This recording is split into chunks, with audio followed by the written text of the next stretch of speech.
He better live. He better live. I swear he better live. Yep. He better live. He better live. He better live. Where is...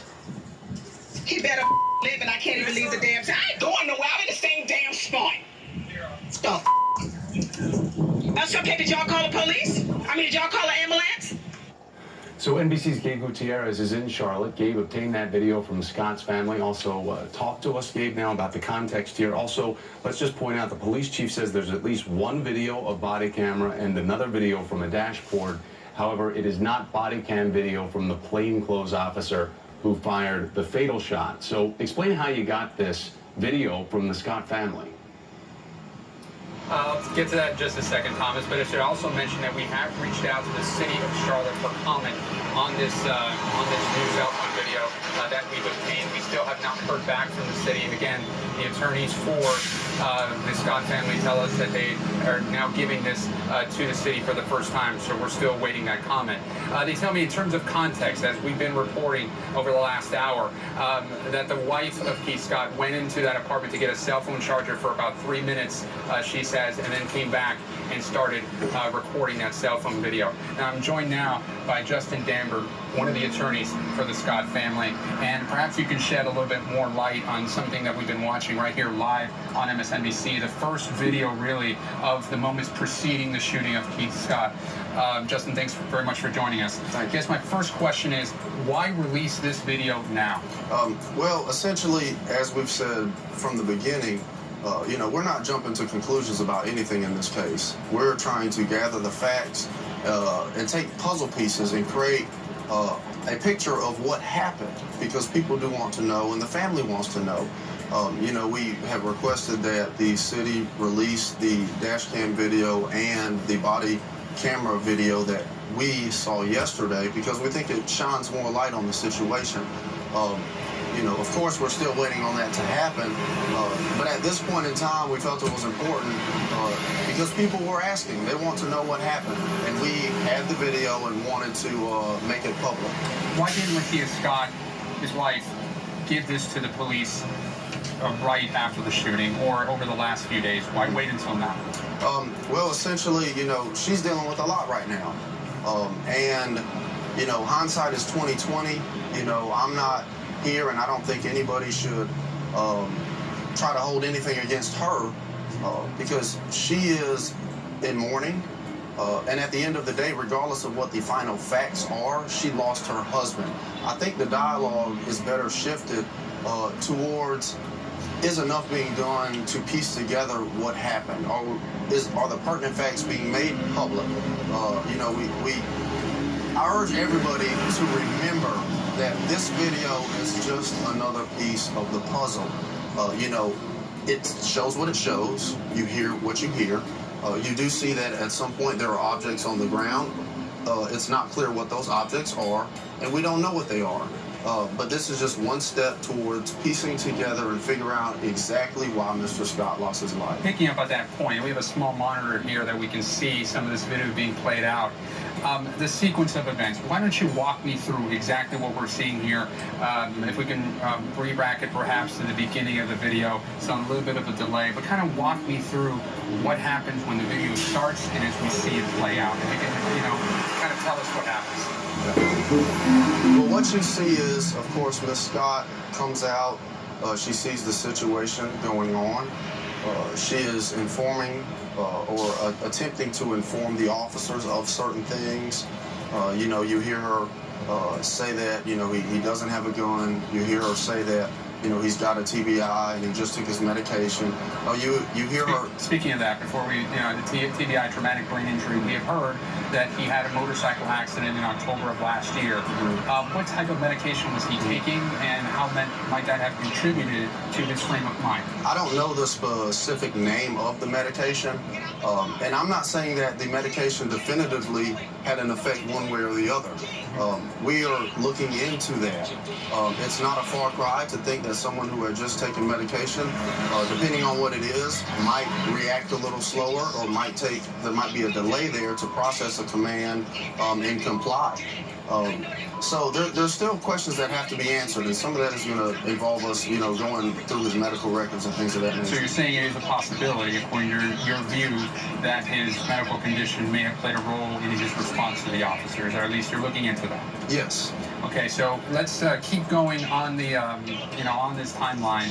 So the wife comes out, and Rakia comes out and starts videotaping this on her cell phone.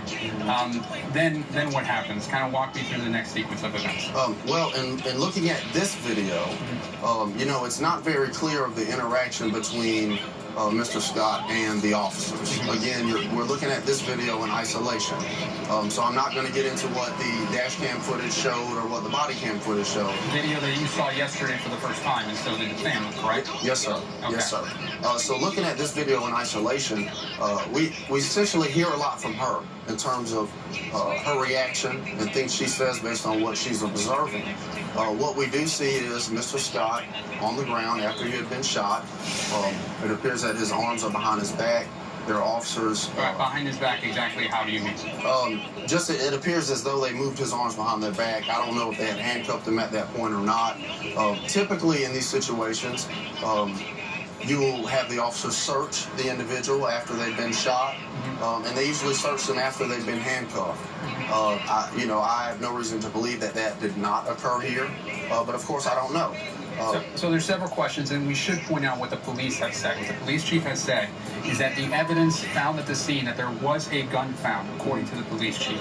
A narrative that emerged, as you know, after this shooting that emerged on social media, and the family members have said, is that he was reading a book, that he did not have a gun. However, police have directly contradicted that, and they say, while the police chief has said, and we should stress, that it is not definitive, that the body cam and the dash cam video does not definitively prove that he pointed the gun, in his words, at anyone, but he does say that there is a gun.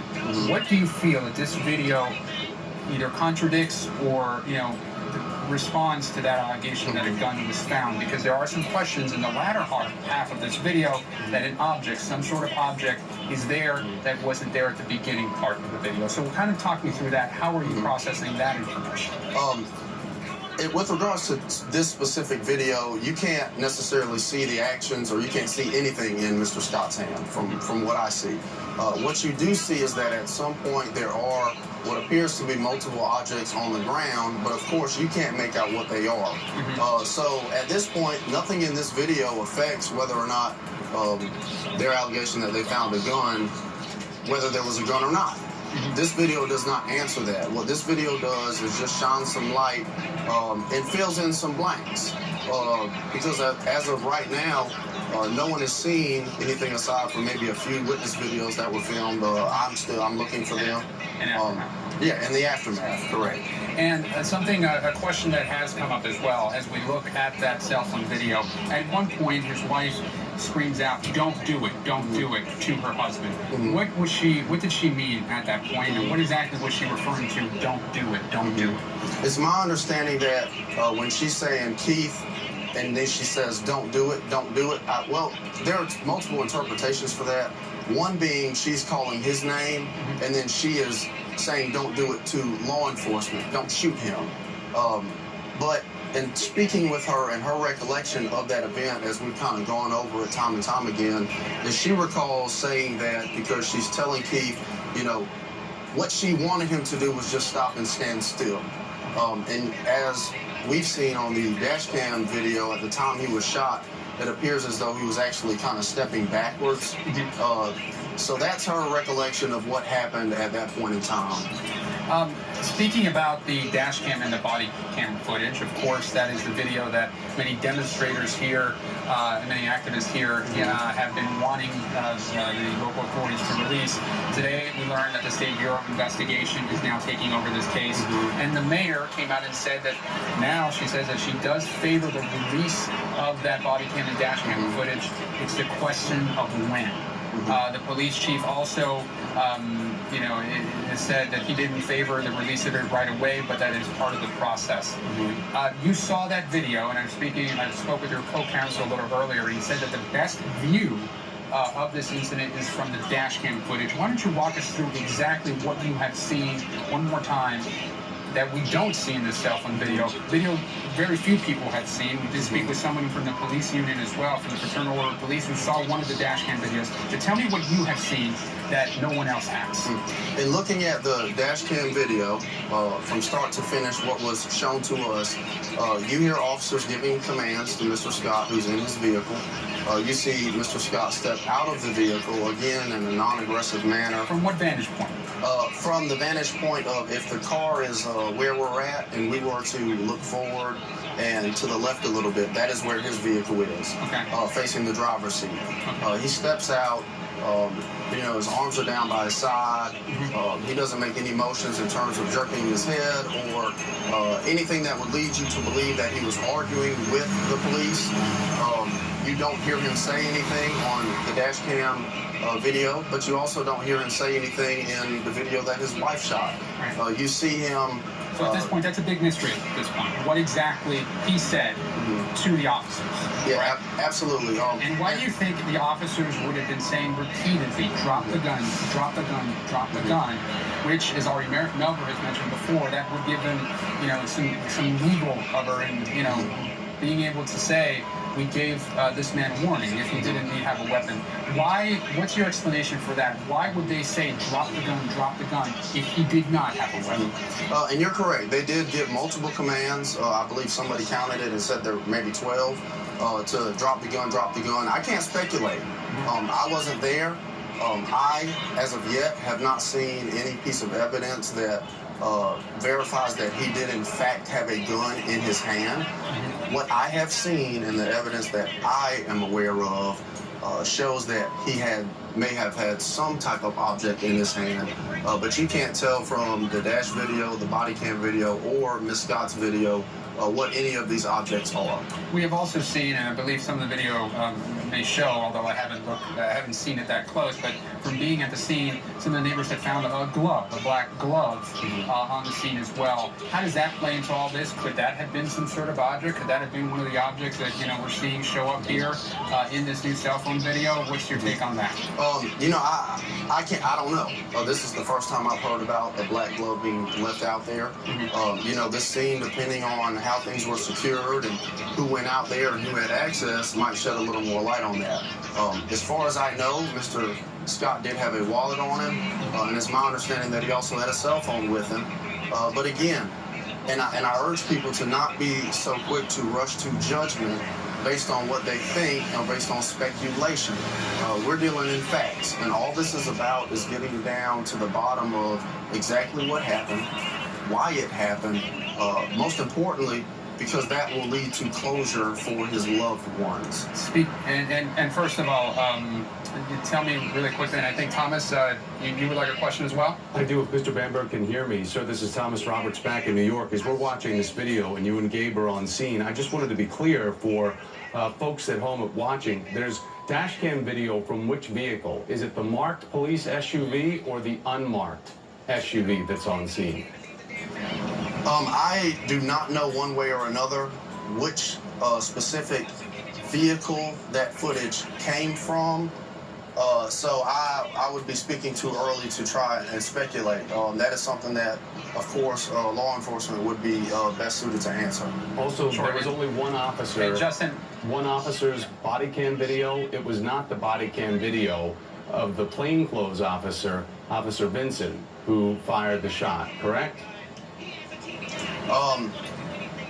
My understanding, and based on the video's perspective and what is being said, no, the body camera video that we saw was not video from the shooter's perspective. Do you see Officer Vincent? It is video. Do you see Officer Vincent in the videos of the body cam or the dash cam and his position to Mr. Scott?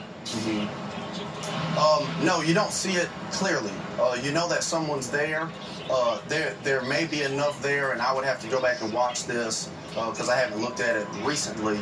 But I do believe that you can see an individual that may be him but you can't definitively make out on the video and say, yes, that is that particular officer. Great. Thomas, if I can jump in here one real quick. Justin, I have one more question for you. As this video does become public, the first images that we've seen before the shooting, what is your message to the community here? There has been some difficult days in Charlotte. What is your message to the community as we learn more about this case? Quite frankly, I have a very simple message. From the beginning, I have said, and I said all day yesterday, that we are just gathering facts. We don't want anyone to rush to judgment. The videos show what they vote, will show what they show, but they are all one perspective that will complete an entire picture. Let the process run its course. Let the family's legal team do their job. Let this independent state agency that is investigating what happened do their job. There's absolutely no reason for violence or damaging property, and the family has said that they do not want that. I would formally request that people do their best to respect the wishes of the family in the sense that violence is not the answer in this situation. Again, we support peaceful protests. We support people's ability to voice their opinions and let their positions be known. But there's a way to do it. And we don't want to do anything, quite frankly, that would jeopardize the safety of any citizens living here on a small scale or a large scale. We also don't want to do anything that could potentially lead to distractions that would force law enforcement to have to deal with X, Y, and Z when they could be spending additional time helping us get down to the bottom of why Mr. Scott lost his life. Justin Benberg, the attorney for the Scott family, thank you so much for joining us. Thank you so much. Thomas, I'm going to send it back to you. All right, Keith, thank you, and thanks, Mr. Benberg. And again, this was video that was given to Gabe Gutierrez, an NBC News exclusive, by Keith Scott's wife, who was there on the scene. I mean, it's terrible and heart-wrenching to listen to and watch and know the reality of what was happening there. But this is the first example that we're getting from the scene because the police have not been able or willing to publicly release the video. The chief of police said he wanted to be transparent about this, but also protect the victim in this situation. The family has seen the video and they've asked for its public release. I want to bring in Cal Perry, MSNBC senior editor of video and digital content for us, and I know Cal and his team has been poring over this for the last couple of hours. Walk us through the key moments, Cal, of this video shot by Keith Scott's wife. So we're going to take you through this video chronologically. We'll stop it at a few different points. I want to remind our viewer, you're going to hear the wife of Mr. Scott. She is the voice that you hear on this video. The first section is her talking to the police about potentially her husband's state of mind. Take a look. Shoot him. Don't shoot him. He has no weapon. He has no weapon. Don't shoot him. Don't shoot him. Don't shoot him. He didn't do anything. He doesn't have a gun. He has a TBI. He's not going to do anything to you guys. He just took his medicine. So you hear police there repeatedly saying, drop the gun. You hear her saying, he doesn't have a gun, he has TBI. What she's saying there is traumatic brain injury. We know from the family's lawyer, and I'm going to quote here the lawyer, he said, quote, there was a very bad accident a year ago, and he suffered some pretty severe bodily injuries. He also suffered head trauma. So she's talking there about that traumatic brain injury and the medicine that he was taking for that. This next section, you will continue to hear the wife of Mr. Scott pleading with police not to shoot him. You're going to hear her start to talk to her husband, try to talk him out of the car. Take a look.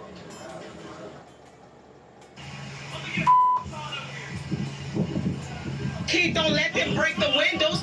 Come on out the car. Keith, don't do it.